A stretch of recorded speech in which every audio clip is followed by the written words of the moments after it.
El juzgado estaba en completo silencio cuando el niño de 5 años, Mateo Martínez, entró sujetando con fuerza la correa de su pastor alemán, Rex, quien lucía una cicatriz ancha en el costado. Todas las miradas seguían los pasos lentos y decididos del pequeño mientras se dirigía al estrado de los testigos. El juez Antonio García, un hombre con mucha experiencia y décadas en el cargo, se inclinó ligeramente hacia adelante, observando a Mateo con atención, consciente de que el destino del juicio dependía de aquel frágil testigo. Mateo era el único testigo presencial de un intento de secuestro que podía condenar a un hombre peligroso de por vida. Pero había un grave problema: el niño no había pronunciado ni una sola palabra desde el ataque. Al otro lado de la sala, el acusado, Luis Ramírez, un ingeniero de software de 45 años de aspecto sencillo, se encontraba sentado con aire sereno en la mesa de la defensa. Un testigo lo había identificado en la escena, pero sin pruebas físicas ni confesión, el abogado de Luis planeaba desacreditar la capacidad del niño traumatizado para reconocerlo. Fue entonces cuando ocurrió algo inesperado. Al tomar asiento, los ojos verdes de Mateo se encontraron con los de Luis, y sus pequeños dedos comenzaron a temblar, haciendo un gesto sutil aprendido en terapia. Solo Rex y el juez Antonio se percataron de ello. Rex reaccionó al instante ante el leve movimiento de los dedos de Mateo, como si pidiera ayuda en silencio. El cuerpo del perro se tensó, sus orejas se orientaron hacia adelante y sus músculos se contrajeron como un resorte, mientras emitía un gruñido profundo, un claro aviso. Sus ojos color ámbar se fijaron intensamente en Luis, y un escalofrío recorrió la sala. Se escucharon murmullos y susurros entre los presentes. No era simplemente la reacción de un perro de apoyo entrenado, era algo instintivo, algo primitivo. El juez Antonio golpeó su mazo, decretando un receso de 15 minutos con una voz sorprendentemente urgente. La fiscal, Sofía Herrera, le lanzó una mirada inquisitiva, pero él desvió la atención hacia Mateo, quien se aferraba a Rex como si el perro fuera su única salvación. Quedaba claro que algo muy importante había ocurrido, y el juez necesitaba respuestas antes de continuar con el juicio. Sentado, el juez Antonio reflexionaba rápidamente. En todos sus años de carrera, nunca había visto reaccionar a un perro de terapia con tanta certeza. Se preguntaba qué habría reconocido Rex y qué implicaría eso para el caso. En los pasillos, Mateo se arrodilló junto a Rex, agarrando con fuerza el pelaje del perro.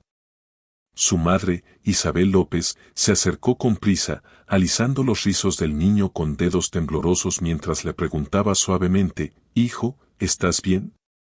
Mateo no respondió, pero su agarre sobre Rex se intensificó, demostrando lo crucial que era ese instante. Mientras tanto, el investigador Diego Morales, un agente experimentado de la Policía Nacional, observaba a lo lejos, convencido de que lo sucedido en la sala era un punto de inflexión. Acercándose al juez, murmuró en voz baja que apostaba todas sus credenciales a que Rex reconocía a Ramírez de algún lugar. El juez Antonio suspiró, entrecerrando sus penetrantes ojos azules, decidido a averiguar de dónde provenía ese reconocimiento. En una sala apartada, Luis Ramírez se encontraba con su abogado, Rafael Sánchez.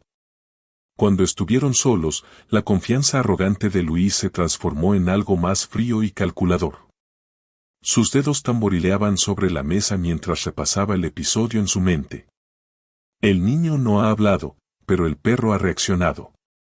Él lo sabe, murmuró Luis para sí mismo. Rafael levantó una ceja y esbozó una pequeña sonrisa sin decir nada más, mientras Luis comprendía que su propio plan podía volverse en su contra. Nunca había considerado que el perro se convirtiera en la clave para desmantelar todo el caso. Cuando terminó el receso de 15 minutos, el juez Antonio se enderezó y tomó una profunda bocanada de aire. No creía en las coincidencias y, en ese momento, estaba convencido de que Rex había brindado la pista más importante del juicio. Por primera vez desde el inicio del proceso, sentía que la balanza se inclinaba, a pesar del silencio, de la solemnidad y del terror que había dejado a Mateo sin voz. Mateo Martínez había sido un niño lleno de vida y de palabras, capaz de iluminar cualquier lugar con sus interminables historias y sus brillantes ojos azules, repletos de curiosidad y picardía. A sus 5 años, amaba los cuentos de hadas, los juguetes de peluche y las historias contadas por sus padres con voces diferentes para cada personaje. Pero en aquella fatídica tarde, el miedo se apoderó de él. Había sido un día de primavera perfecto, con el aroma de las flores en el aire y el sol dorando el patio de la casa. Isabel, desde la ventana de la cocina, observaba a Mateo jugar, sonriendo al verlo dar vueltas con su ropa rosada como si fuera un pequeño bailarín. Su padre, Juan Martínez, llegaría en pocas horas, y ella debatía si ya debía preparar la cena o esperar. Todo debía transcurrir con normalidad y seguridad. Sin embargo, el teléfono de Isabel sonó.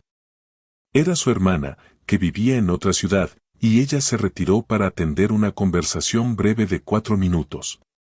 Al volver al patio, encontró la puerta principal abierta de par en par. Un escalofrío recorrió su cuerpo al ver el lugar donde Mateo había estado jugando. El niño seguía allí, pero no estaba solo.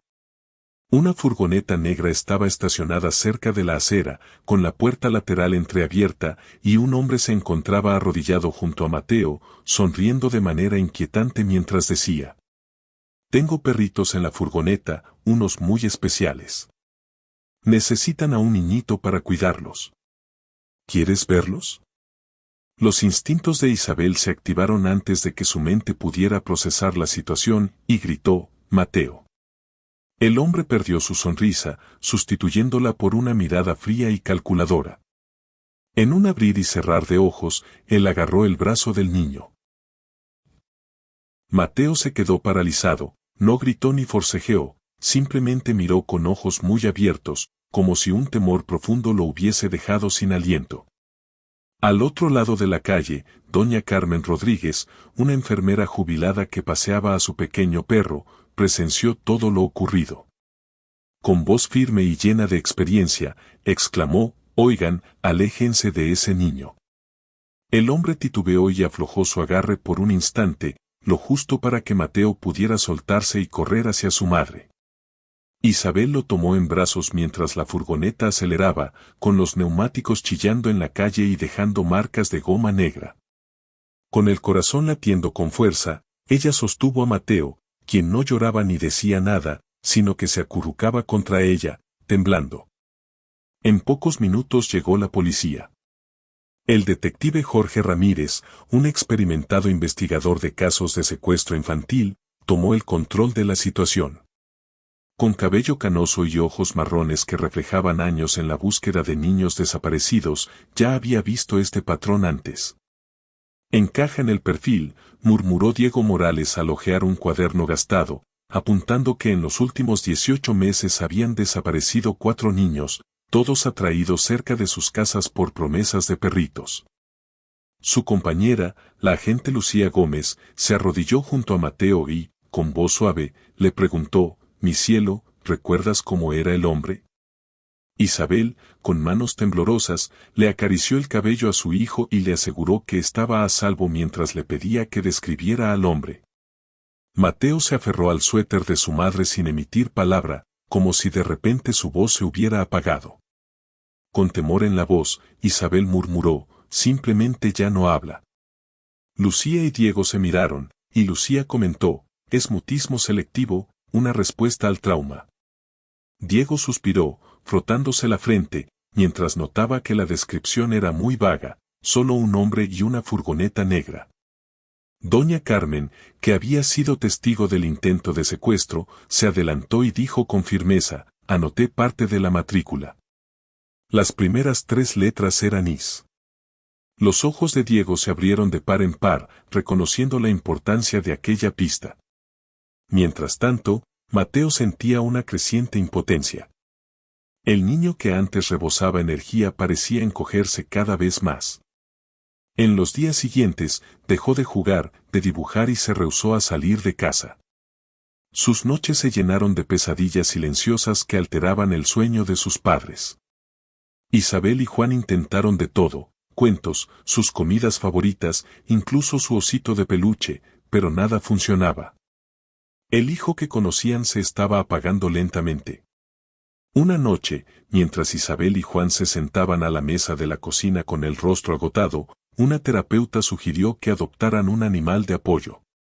Un perro de terapia podría ayudar, dijo en tono calmado.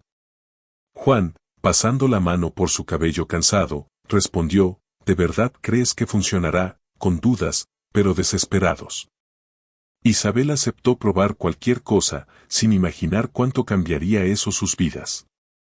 Aunque Mateo había perdido la voz, había alguien que aún podía entenderlo, y ese alguien era Rex.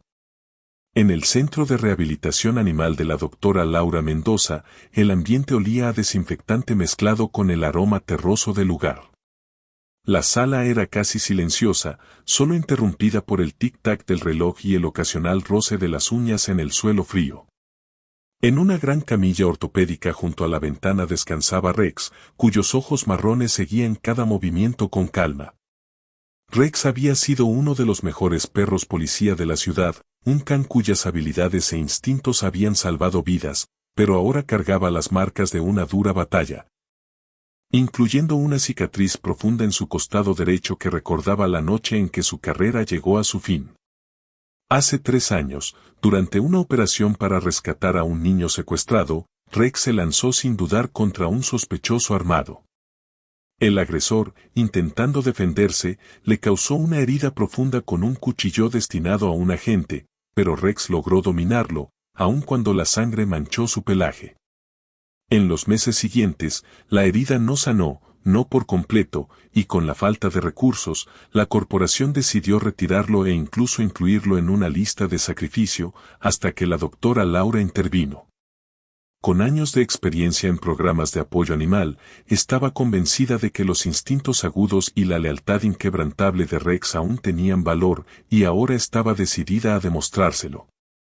Isabel se sentaba nerviosa en una silla, con los dedos apretando su blusa, mientras Mateo se quedaba atrás, espiando por sobre su hombro. El niño no había pronunciado palabra desde el incidente, a pesar de haber asistido a terapia. La doctora Laura se agachó al nivel de Mateo y dijo con ternura, «Hola, Mateo. Mi nombre es Laura. Trabajo con perros muy especiales que ayudan a niños que han pasado momentos realmente aterradores». Mateo no respondió, pero sus brillantes ojos azules se fijaron en el pastor alemán que estaba a pocos metros. Rex se quedó quieto, con las orejas erguidas, sin acercarse, solo ofreciendo su presencia tranquila. ¿Te gustaría conocerlo?, preguntó Laura suavemente. Mateo no contestó, pero tampoco huyó, lo cual ya era un pequeño avance. Con voz reconfortante, Isabel le dijo, «Es un buen perro, hijo. Antes era perro policía, como los que ves en los cuentos». Luego, la doctora Laura señaló a Rex y ordenó en voz baja, «Quédate». El perro ni siquiera se movió. «No tienes que acercarte si no te sientes cómodo. Rex se quedará aquí, pero si te animas, puedes extender la mano y él vendrá a ti». Mateo dudó durante un largo momento, permaneciendo inmóvil, y luego, poco a poco, se apartó de su madre. Con cuidado, levantó su pequeña mano, y Rex, expectante, aguardó la señal final. Cuando la doctora Laura asintió, Rex bajó la cabeza lentamente y dio pasos cuidadosos hasta que su cálido aliento rozó la palma de Mateo. En ese instante, algo cambió.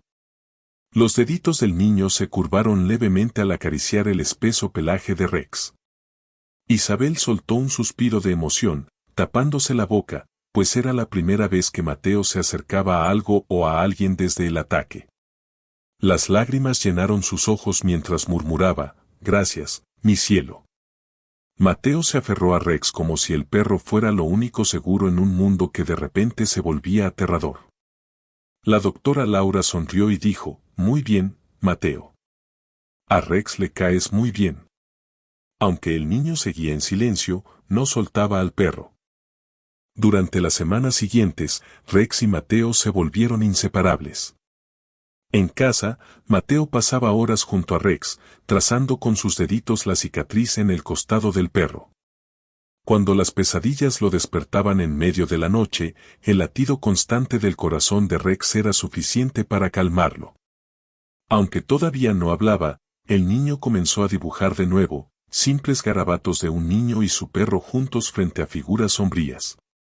Una tarde, mientras estaba en la sala de la doctora Laura, Mateo observaba a Rex realizar un truco sencillo y, casi en un susurro, dijo, «Buen chico». Su voz era tan baja que, por un instante, Isabel pensó que lo había imaginado, pero al girar la mirada, vio a Mateo mirando fijamente a Rex, con los labios entreabiertos en señal de asombro. Como si se hubiera sorprendido a sí mismo. Isabel derramó lágrimas, no era mucho, pero era un comienzo. La doctora Laura apoyó suavemente la mano en el brazo de Isabel y murmuró, «A veces, la confianza es el primer paso para recuperar la voz».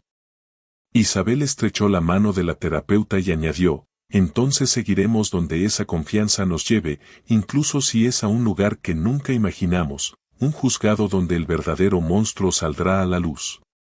Dentro del tribunal, la tensión era casi palpable. El auditorio estaba repleto de periodistas, familiares y observadores, todos expectantes ante uno de los juicios más importantes de los últimos tiempos. En el centro de la sala, el acusado, Luis Ramírez, estaba sentado junto a su abogado, con una expresión imperturbable.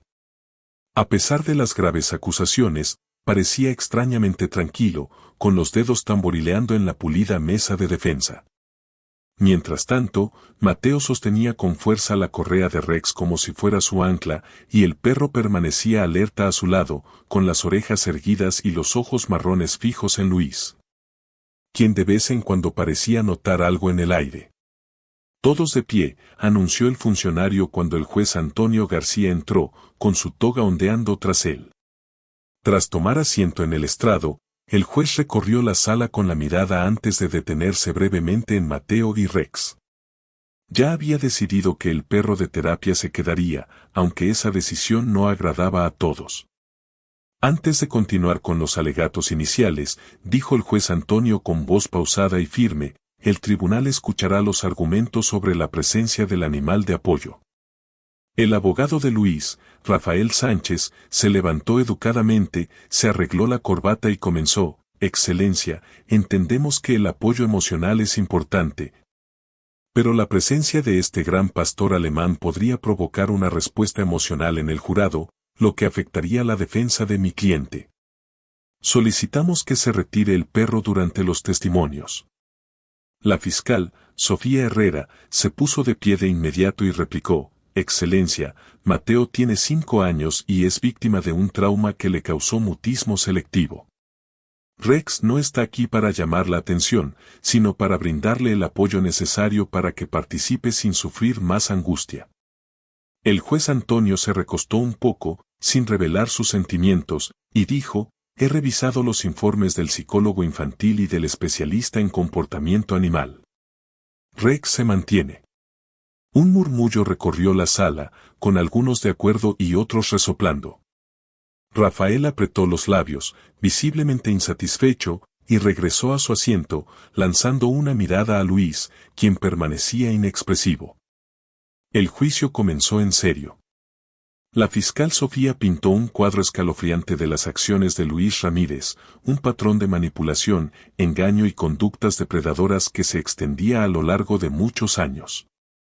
Se llamaron a varios testigos, entre ellos la vecina anciana, Carmen Ramírez, quien, con voz temblorosa, relató cómo vio a Luis intentando atraer a Mateo hacia su furgoneta, agarrando el brazo del niño antes de huir al ser confrontado. Mateo se sentó en silencio, diminuto en la gran silla de madera, apretando la correa cada vez que la tensión se hacía insoportable, buscando en Rex un consuelo. Llegó el turno de Mateo de declarar. Un silencio profundo se apoderó de la sala mientras Isabel lo conducía al estrado, caminando a su lado con una mirada protectora, con el corazón encogido, deseando poder llevarlo lejos de aquel lugar. La fiscal Sofía se acercó y dijo suavemente, «Hola, Mateo. Sé que esto es difícil, pero recuerda que puedes simplemente asentir o negar si te sientes más cómodo. Y si necesitas un descanso, solo dínoslo. Mateo tuvo la mirada fija en la mesa, respirando de manera entrecortada, hasta que, como si sintiera el apoyo de Rex, éste se apoyó levemente en su pierna. El niño bajó la mano y, despacio, agarró un mechón del pelaje de Rex, asintiendo levemente. Muy bien, dijo Sofía en tono suave. Mateo, ¿puedes decirnos quién estaba contigo en el patio ese día? Tras un largo silencio, el niño levantó su brazo y señaló directamente a Luis Ramírez. Aunque el acusado no mostró ningún cambio en su expresión, por un breve instante sus labios se apretaron. Rafael se levantó de inmediato, objetando que el niño había visto imágenes del acusado en varias ocasiones antes del juicio, haciendo su identificación poco confiable. El juez Antonio levantó la mano y determinó que sería el jurado quien valorara la credibilidad del testigo. Sofía continuó, Mateo, ¿ese hombre te habló ese día? En lugar de contestar, el niño hizo un pequeño gesto con la mano, el mismo que Rex había reconocido momentos antes. Al instante, las orejas de Rex se erguidieron, sus músculos se tensaron y un gruñido profundo resonó en la sala. No fue agresivo, sino un claro aviso. La reacción dejó a todos boquiabiertos, e incluso el juez Antonio se inclinó hacia adelante, con el ceño fruncido. Rafael volvió a levantarse, esta vez con más urgencia, diciendo, Excelencia, me opongo. Esto es pura puesta en escena.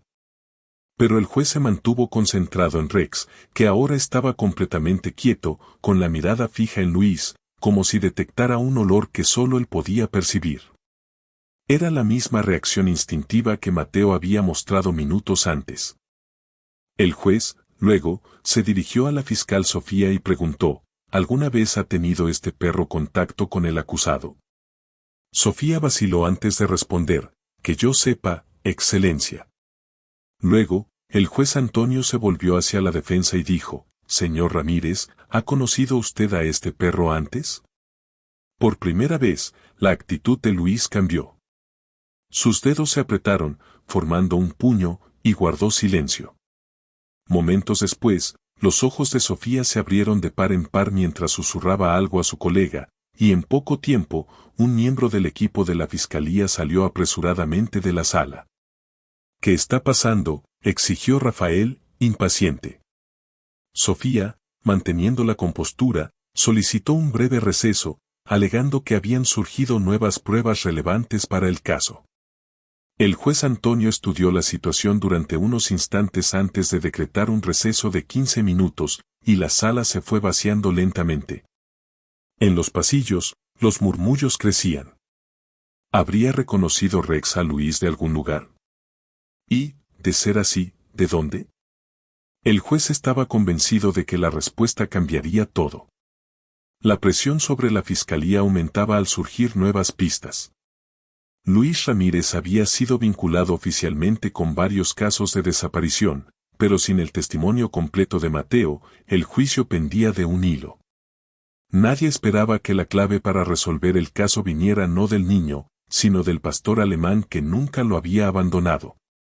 A la mañana siguiente, con el aire fresco de un día otoñal, el equipo de la Fiscalía, encabezado por Sofía, presentó una solicitud para incluir nuevas evidencias forenses. Se habían analizado muestras de tierra recolectadas de la furgoneta de Luis, y los resultados apuntaban a un lugar muy específico, una cabaña abandonada ubicada en una zona remota del interior. El detective Diego Morales, con décadas en casos similares, comprendió al instante la importancia de aquella pista. Excelencia, comenzó Sofía, solicitamos un receso de 24 horas para seguir esta pista crucial. Creemos que esta evidencia puede ser la última pieza necesaria para resolver el caso. Rafael objetó de inmediato, argumentando que era solo una táctica dilatoria, pues su cliente ya había sido sometido a un interrogatorio exhaustivo y que las muestras de tierra eran, en el mejor de los casos, circunstanciales. El juez Antonio, con mirada severa, silenció la objeción y aceptó la solicitud, decretando un receso de 24 horas. Se levanta la sesión, declaró. En cuanto sonó el mazo del juez, el detective Diego y su equipo se movilizaron rápidamente. Rex, siempre vigilante y protector de Mateo, acompañó a los agentes en la operación, dejando claro que había percibido algo que los humanos no pudieron notar. Alrededor del mediodía, el equipo llegó a la cabaña abandonada. El lugar estaba inquietantemente silencioso, con árboles que susurraban al viento y una espesa capa de polvo cubriendo la veranda. Huellas leves conducían hacia la puerta trasera, sugiriendo actividad reciente. Rex fue el primero en reaccionar en cuanto llegaron. Sus orejas se alzaron, su hocico se movió con gran atención y su cuerpo se tensó, con la cola erguida y los músculos preparados, como si estuviera a punto de saltar. Emitió un gruñido bajo y comenzó a circular por la entrada. «Este lugar no me convence», murmuró Diego. Rex sabe que algo no está bien. El equipo avanzó con cautela, con las armas en mano. Dentro de la cabaña, el ambiente era sencillo, una mesa, un catre y algunas latas de comida vacías amontonadas en un rincón. Entonces, Diego notó algo extraño junto a la pared del fondo. El piso de madera mostraba una costura inusual, una pequeña hendidura fuera de lugar. Golpeó suavemente y dijo, «Hay algo debajo de aquí». Con precisión, los agentes retiraron una tabla suelta, revelando una escalera estrecha que descendía a un sótano oculto. El aire se volvió frío y húmedo conforme bajaban, y la tenue luz reveló una escena espantosa: pertenencias de niños, juguetes antiguos, zapatitos, una mochila rosa descolorida y, en una esquina apartada, una niña encadenada, pero viva. Lucía, de 8 años, llevaba desaparecida desde hace 6 meses. Su rostro pálido y su ropa raída contrastaban con la expresión de alivio al ver a los agentes. Con voz entrecortada, la niña susurró, «Ayuda». Rex reaccionó al instante, tirando de su correa y gimoteando, como si comprendiera todo el sufrimiento que aquella pequeña había soportado. Diego se apresuró a liberarla, quitando las cadenas y tomando a Lucía en sus brazos, asegurándole, «Ya estás a salvo, te vamos a ayudar». Lucía se aferró a Diego, temblando, mientras el rescate parecía poner fin a la pesadilla. Sin embargo, la batalla aún no había terminado. De regreso en el juzgado, la noticia del rescate de Lucía se esparció rápidamente, llenando la sala de periodistas, familiares y curiosos. Sofía, lista para dar el golpe final contra Luis, presentó las nuevas pruebas, el testimonio de Lucía y la muestra de tierra que vinculaba la furgoneta con la cabaña. «Señor Ramírez», declaró Sofía con voz firme, «¿cómo explica la presencia de una niña secuestrada, encerrada en un sótano, en una propiedad relacionada directamente con usted?» Por primera vez, Luis Ramírez mostró signos de nerviosismo, tartamudeando, «Yo no sé de qué me habla». Sofía continuó con tono implacable, «Su ADN fue hallado en las cadenas, las huellas de los neumáticos de su furgoneta coinciden con las marcas en el lugar y, lo más importante, Lucía está viva y podrá testificar contra usted». Sus palabras cayeron pesadamente sobre el tribunal, como si una sola sobreviviente tuviera el poder de derrumbar toda la defensa. La compostura cuidadosamente forjada de Luis empezó a resquebrajarse, mientras su abogado susurraba con urgencia en su oído. Entonces, una vez más, Rex, que estaba cerca de Mateo, levantó la cabeza. Sus ojos se estrecharon al mirar a Luis, su pelaje se erizó y un gruñido profundo vibró en la sala. El ambiente se quedó en silencio mientras el pastor alemán daba pasos lentos y decididos, fijando su mirada en el acusado, como si reconociera algo que nadie más notaba. Luis se estremeció, y todos lo vieron. El hombre que hasta ese momento había mantenido una actitud arrogante comenzó a sudar, apretando las manos contra la mesa. Con voz casi imperceptible, murmuró, «Quiero cambiar mi veredicto».